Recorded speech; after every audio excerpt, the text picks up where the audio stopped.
자, 오늘 저와 여러분들이 오늘 이사야서 말씀을 이제 봉독을 하였죠. 자, 여러분 이 말씀은 세례 요한의 사역과 연결해서 이제 우리가 이제 해석을 하게 되어집니다. 세례 요한은 오늘 말씀을 성취자로 오셨죠. 그렇죠? 오늘 이사야 말씀과 같이 그 말씀의 성취자로 세례 요한이 오셨고 또 예수의 오심을 또 예비하게 되어지는 겁니다. 자, 여러분 그러면서 세례 요한을 통해서 우리에게 오실 메시아를 예비하라라는 하나님께서 말씀을 저에게 하시고 계십니다. 자, 오늘 말씀도 이렇게 보면은요, 여호와 입에 말씀하셨느니라라고 말씀하셨거든요. 이건 하나님의 말씀이다라는 그런 말씀입니다. 자, 여러분 여기서 하나님의 길을 준비하라라는 그런 말씀. 이것은 뭐 외형적인 준비를 말씀하시는 것이 당연히 아니죠. 우리의 내면적인 어떤 그 마음의 준비를 하라라는 그런 말씀입니다. 우리의 마음의 회개와 회심을 말씀을 하는 겁니다. 우리 죄를 회개하고 또 하나님으로부터 멀어져 있는 자들이 다시 돌이켜 하나님 앞에 돌아옴으로 말미암아 주의 길을 예비하라라고 말씀을 하시고 계십니다. 자, 여러분 그래서 약 700년 후에 세례 요한이 이제 나타나게 되어지죠. 이사야가 이 말씀을 하신 후에 거의 한 700년 후에 이제 세례 요한이 이 땅에 오시면서 자, 그 세례 요한이 던져지는 그 첫 메시지가 바로 회개의 선포였다라는 겁니다. 회개하라라는 말씀을 이제 전하시게 되어지죠. 또 이 회개를 선포하고 메시아가 오심을 알렸던 그런 사역을 세례 요한이 하게 되어지는 겁니다. 자, 여러분 성경에 보면 많은 기적들이 성경에 소개되고 있습니다. 그 많은 기적 중에 여러분 가장 큰 기적이 무엇입니까? 자, 여러분 그것은 당연히 예수님께서 이 땅에 오신 것, 이것이 가장 큰 기적이다라고 말씀을 드릴 수가 있습니다. 자, 온 우주의 창조자 되신 하나님께서 여러분 피조물에 대한 우리와 약속을 하시죠. 그리고 그 약속을 지키시기 위해서 한계와 제약이 있는 이 피조의 세상으로 직접 오셔서 스스로 낮아진 것 아니겠습니까? 그렇죠? 겸손으로 오신 것 아니겠습니까? 바로 이것이 기적 중에 가장 큰 기적이다라고 말씀을 드릴 수가 있습니다.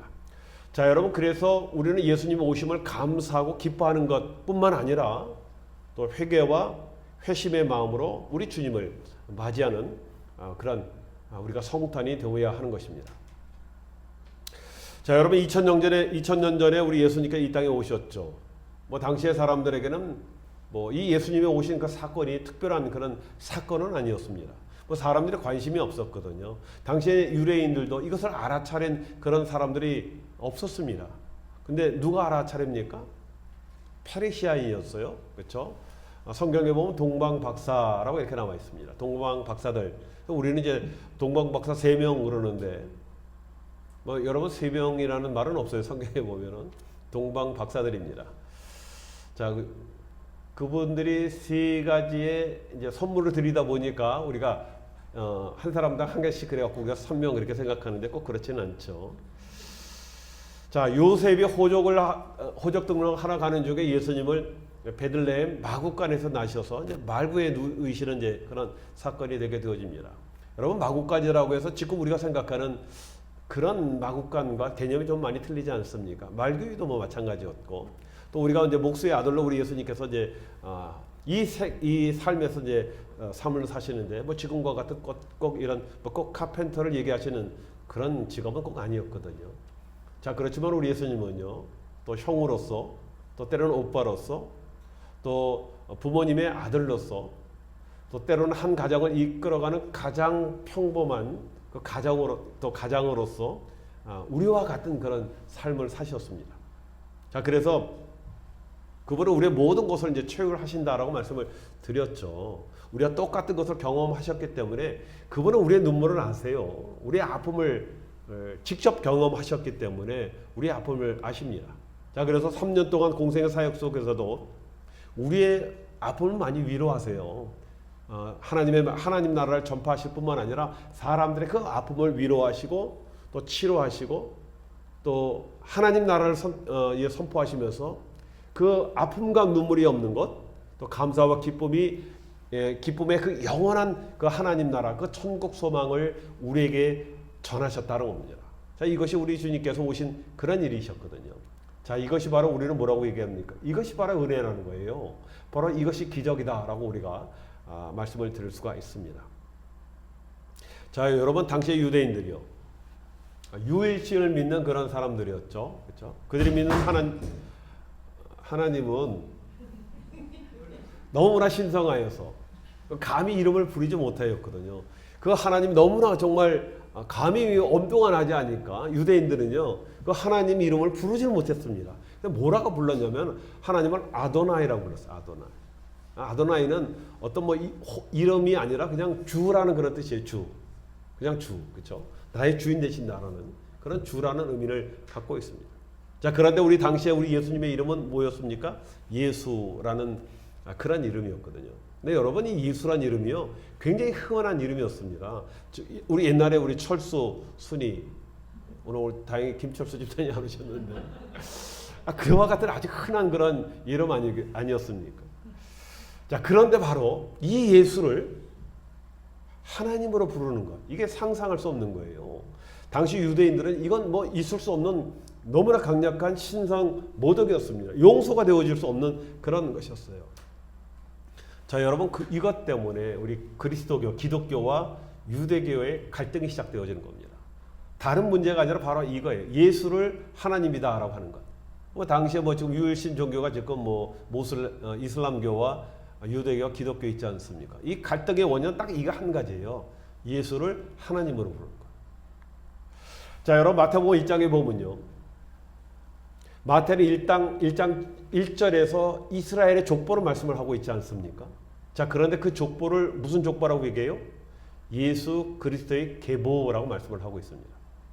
여러분, 이스라엘의 모든 족보가 바로 예수를 위한 족보다라는 그런 말씀이에요. 그리고 16절에 뭐라고 얘기했습니까? 그리스도라 칭하는 예수라고 말씀을 하시고 있어요. 예수를 그리스도로 말씀을 하고 있습니다. 여러분, 마태는요, 바로 예수를 그리스도라고 선언을 하고 또 마리아에게서 그리스도라는 예수를 낳았다라고 그렇게 말씀을 하고 있습니다. 자, 여러분, 성경은요, 자녀들을 누가 낳습니까? 남자가 낳죠. 그렇죠? 남자가 낳아요. 남자가 누구를 낳고 이렇게 성경은 말씀을 하고 있습니다. 대답을 안 하시네. 성경이 그렇다고. 예. 남자가 낳는 겁니다. 고통은 여자분들이 다 하지만. 그래서 성경에 보면 남자가 누구를 낳고 누구를 낳고 누구를 낳고 그렇죠. 근데 예수님은 요셉이 낳았다라고 이렇게 말씀하지 않고 누가 낳았다? 마리아가 낳았다. 그렇죠. 이것은 성령에 의해 낳은 것이다라는 것을 뭐 직접적으로 말씀을 하고 있는 거예요. 자, 그리고 21절에 보면은 아들을 낳으리니 이름을 예수라 하라. 이는 그가 자기 백성을 저희 죄에서 구원할 자이심이라. 이렇게 말씀을 하고 있지 않습니까? 예수가 우리를 죄에서 구원하시기 위해서 이 땅에 오신 메시아이심을 뭐 정확하게 선포하고 있는 것입니다. 그렇죠? 자, 여러분, 예수란 그 이름은 히브리어로 예수아로 쓰고 헬라어는 예수라고 부릅니다. 예수스. 뭐 구원하다는 그런 뜻이 있죠. 그렇죠? 뭐 여호수아가 원래 뭐 예수라는 그런 뜻 아니겠습니까? 자, 누구로 구원하는 겁니까? 마태는 자기의 백성을 죄에서 구원하실 자라고 정확하게 말씀을 하고 있습니다. 예수님은 자기의 백성을 구하기 위해서 이 땅에 오셨습니다. 여러분, 자기 백성은 누굽니까? 요한복음 3장 16절에 정확하게 말씀을 하고 있잖아요. 누구든지 저를 믿는 자라고 말씀을 하고 있습니다. 여러분, 이방인이든 유대인이든 예수를 하나님으로 믿는 자는 하나님의 백성이 되어지고 영생을 얻게 되어진다. 이 말씀을 하고 있는 거예요. 여러분, 뭐 이처럼 쉬운 말이 어디 있겠습니까? 믿기만 하면 하나님의 자녀가 되어지는. 뭘 믿어요? 예수가 하나님이다 라는 것만. 여러분, 그런데 당시의 사람들에게는 전혀가 이해가 되지 않는 그런 말씀이었거든요. 이것 때문에 예수를 죽이려고 했던 것 아니겠습니까? 자, 여러분, 그런데 이 말씀은 아무나 알아듣고 믿는 것이 아니다라는 거예요. 아무나 믿을 수 없는 겁니다. 하나님의 선택에 의해서 이것을 깨달은 자들만이 믿게 되어진다라는 것을 성경은 말씀을 하고 있습니다. 자, 여러분뿐만 아니라 예수님 우리에게 영원한 생명을 주셨고 또 그 생명을 통해서 이 땅에서도 여러분 풍성한 삶을 우리가 살게 그렇게 하셨다는 겁니다. 자, 그래서 이 땅에 오셔서 하나님 나라를 가르치셨고 치유와 회복의 사역으로 귀신을 쫓아내시고 병든 자를 고치시는 그런 사역을 하셨거든요. 그리고 이 생명이 온 세상으로 퍼지게 하기 위해서 제자를 삼으셨습니다. 지금 저와 여러분들이 우리가 제자가 되어지지 않았습니까? 제자된 우리는 이 예수를 온 세상에 또 전하는 그런 사명과 또 이것을 전하기 위해서 또 다른 제자를 삼아야 하는, 그래서 그들을 하나님 말씀으로 가르쳐 지키게 하는 그런 사명이 저와 여러분들에게 있게 되어지는 것입니다. 자, 여러분, 성탄절은요, 이 성탄절은 단순히 축하하는 것을 끝나는 것이 아니다라는 겁니다. 이걸 다짐하는 것 아니겠어요? 다시 한번 제자의 삶을 다짐하는 그런 날이 되어지는 것. 이것이 정말 우리 성탄의 정말 본색, 중요한 성탄의 의미가 되어진다라고 말씀을 드릴 수가 있습니다. 자, 우리 예수님의 탄생, 우리의 시간과 공간 안에 들어오셨다라고 말씀하셨죠. 예수님의 탄생은요, 이런 시간과 공간 안에도 이루어진 그런 사건이에요. 여러분, 이것이 굉장히 중요한 사건입니다. 그렇죠? 그래서 여러분, 전에 내려오는 그런 이야기가 아니에요. 예수님이 이 땅에 오셨다는 것은요, 이것이 역사적인 사실이 되게 하셨습니다. 왜요? 직접 시간과 공간이라는 그런 제약 안에 들어오셨거든요. 그리고 그래서 우리에게 오신 것 아니겠습니까? 자, 여러분, 또 한 가지 예수 탄생에 중요한 것이 있죠. 바로 그것은 동정녀 탄생이라는 그런 사실이에요. 굉장히 중요한 사건입니다. 자, 여러분, 이미 이사야에 의해서 예견된 그런 말씀 아니겠습니까? 이사야서 17장 14절에 보면, 그러므로 주께서 친히 징조를 너에게 주실 것이라. 보라, 처녀가 잉타하여 아들을 낳을 것이요 그의 이름을 임마누엘이라 하리라. 이렇게 말씀을 하셨습니다. 여러분, 하나님이신 예수님이 이 땅에 오시기 위해서 처녀였던 마리아 몸을 통해서 이 땅에 오셨어요. 이것이 징조였고, 또 예수께서는 완전한 신이면서도 완전한 사람이 되시는 이유가 바로 여기에 있는 겁니다. 그렇죠? 여러분, 예수님께서 사람의 몸으로 만약 이 땅에 오시지 않았는데 어떻게 완전한 사람이라고 말씀을 드릴 수가 있습니까? 자, 이런 하나님의 놀라운 섭리가 이루어지기 위해서는요, 그렇죠? 물론 하나님이 작정하고 계획을 하셨지만은 위대한 하나님의 사람들이 사용되어진다라는 겁니다. 자, 여러분, 바로 이들이 예수의 오심을 예비하는 자들이다라고 말씀을 드릴 수가 있습니다. 여러분, 당시에 마리아는 어떤 사람이었습니까? 요셉과 정혼한 사이였다라고 말씀을 하였죠. 여러분, 정혼이라는 그런 것은 유대법으로 결혼 계약을 체결했다 그 얘기예요. 여러분, 이미 그 결혼 관계가 서류적으로 끝났다 그 얘기입니다. 이제는 신랑이 신부를 자기 집으로 데려오기만 하면 되는 그런 과정이에요. 자, 그래서 마태복음 1장 19절에 뭐라고 불렀습니까? 그의 남편 요셉, 이렇게 말씀을 하고 있는 겁니다. 자, 그런데 하루는 천사가 마리아에게 나타나죠. 그리고 와서 뭐라고 얘기합니까? 성령으로 잉태할 것을 그렇게 얘기하는 거예요. 자, 언뜻 보면 야, 이거 축복 아니겠습니까? 갑자기 나를 통해서 성령이 잉태한다라고, 이건 정말 큰 축복이다라고 생각할지 모르지만, 여러분, 당시에는 쉽게 생각하고 대답할 그런 문제가 아니었거든요. 여러분, 신명기 20장에 보면요, 결혼한 여인이 부정한 행위가 적발되면 어떻게 돼요? 돌 맞아 죽는 겁니다. 그렇죠? 여러분, 이 천사가 나타나서 갑자기 네가 아기를 임신하게 될 것이다 이 얘기를 하니까 마리아도 당황하는 것 아니겠어요? 누가복음 1장 34절에 보면 자신은 남자를 알지 못하는데 어떻게 이런 일이 있을 수 있습니까? 라고 천사에게 묻습니다. 당혹해서 묻는 것 아니겠습니까? 저 남자하고 동침한 사실이 없는데 제가 어떻게 임신을 할 수 있겠습니까? 묻는 거예요. 자, 그러자 천사가 뭐라고 얘기합니까? 성령이 내게 임하고 높으신 이의 능력이 너를 덮으시게 된다라고 말씀을 하시는 겁니다. 그러자 여러분, 마리아의 대답이 대단한 거예요. 누가복음 1장 38절에 보면, 나는 주의 여정이오니 말씀대로 이루어지기를 원합니다. 이 대답을 하는 겁니다. 말씀대로 하옵소서. 여러분, 이것이 단순한 대답이 아니에요. 여러분, 당시에 마리아의 나이가 얼마나 됐을까? 여러분, 유대인 여자는요, 보통 한 14살 정도 되어지면 결혼합니다. 14살. 그렇죠? 지금 같으면 국민학 초등학생이죠. 제가 사역했던 선교지에 가도 14살, 15살이면 시집 보냅니다. 제가 선교지에 사역할 때 그랬거든요. 여러분, 이 마리아 나이가 그 정도 나이밖에 되지 않았어요. 요즘 같으면 뭐 철없는 우리 애였잖아요. 그렇죠? 자, 그런데 여러분, 배가 불러와서 사람들에게 성령으로 잉태했다라고 얘기한다면 누가 믿어주겠습니까? 여러분, 지금도 사람들이 예수가 처녀의 몸으로 성령으로 잉태했다라는 말을 사람들이 전혀 믿지 않는데, 그렇죠? 어떻게 처녀가 남자를 알지 못하는데 잉태할 수 있느냐는 거예요. 그렇죠? 자, 그래서 지금 사람들은 어떤 얘기합니까? 예수는 사생아야 라고 이렇게 말을 하는 사람들이 많이 있지 않습니까? 자, 여러분, 그런데 아십니까? 여러분, 이슬람 교도들도요, 마리아가 하나님의 명령에 따라 처녀의 몸으로 수태하였다라고 믿어요. 그건 뭐 이슬람 사람도 믿는 그런 사건입니다.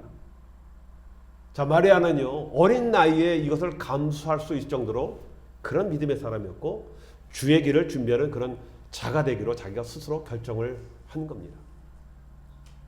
또 한 사람이 있죠. 마리아의 정혼자였던 요셉. 자, 마태복음 1장 19절에 보면 요셉을 어떤 사람? 의로운 사람이라고 이렇게 말씀을 하고 있습니다. 자, 그때 요셉 나이도 뭐 꽤 캐봤자 뭐 한 18에서 한 20살 하면 요 정도 된 안팎되어지는 그런 나이였거든요. 그렇죠? 여러분, 보통 사람이라면 이거 뭐 대단한 배신감 아니겠습니까? 그렇죠? 정혼하고 약혼하고 이제 곧 집에 들어가 함께 살 것인데, 임신을 했다? 이거 분노하게 만드는 겁니다. 자, 그리고 그가 정말 율법을 지키는 자라고 하면은 이건 당연히 율법적으로 처리하는 것이 의로 생각하는 것 아니겠습니까? 그렇죠? 그들이 말하는 의다라고 하면 율법적으로 처리해야 되는 거예요. 그런데 그가 행한 의는 어떤 의였어요? 바로 용서였다는 겁니다. 용서. 우리는 때로는 정의의 심판을 의라라고 이렇게 생각합니다. 그런데 무엇보다도 앞서 최고의 의가 뭐라고요? 의가 최고의 의는 용서가 되게 되어지는 겁니다. 여러분, 요셉이 의로운 자다라는 것은요, 그가 선택한 자라는 것은 그가 선택을 한 것을 조용히 파혼하고 결심을 하는 거예요. 나의 선택이었고, 그렇죠? 잘 이해가 되지 않지만 그냥 이것은 조용히 묻어버리겠다라는 그런 결심을 하게 되어지지 않습니까? 자, 여러분, 만약에요, 요셉이 심판의 의를 선택을 하여서 파혼을 하였다라고 하면 어떻게 되겠습니까? 아마 그의 이름이 성경에 전혀 나올, 또 우리의 기억 속에 전혀 남지 않게 되어졌을 것이다라고 생각이 되어집니다. 자, 이러한 의로운 결정에 요셉에게 주의 사자가 꿈에 나타나서 이제 상황을 설명을 하는 거예요. 그렇죠? 자, 마리아는 성령으로 아이를 잉태한 자이며, 그렇죠? 잉태한 아이는 다름이 아니라 구원자 예수라는 이런 이제 이 말씀을 이제 전하게 되어집니다. 자, 그리고 그 사자가 요셉에게 이제 말씀을 하죠. 마리아 데려오는 것을 두려워하지 말라라고 이렇게 말씀을 합니다. 뭐 요셉이요, 참으로 이상한 꿈이다라고 생각을 했을지도 모르고 좀 뭐 혼동이 되지 않았겠습니까? 뭐 이게 도대체 이해가 되는 상황이 아니지 않겠습니까? 그렇죠?